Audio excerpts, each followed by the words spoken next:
మీరు చూడండి, సాక్ష్యాలు వినండి. మీరు టీవీలో చూస్తుంటారు కదండి, సాక్ష్యాలు ఎవరు ప్రమోట్ అవుతున్నారు? అయ్యగారి దగ్గరికి వచ్చాను.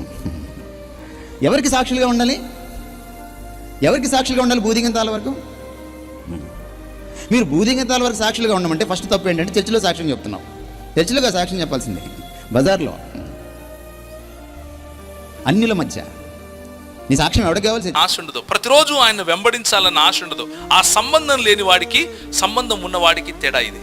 సంబంధం ఉన్నవాడు సమస్య వచ్చినప్పుడు నా నా నా వెనక ఎవరున్నారు?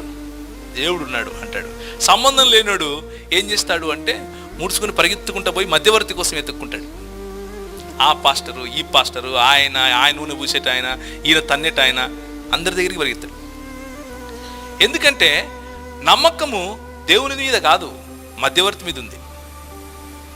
నమ్మకం ఎవరి మీద లేదు? దేవుని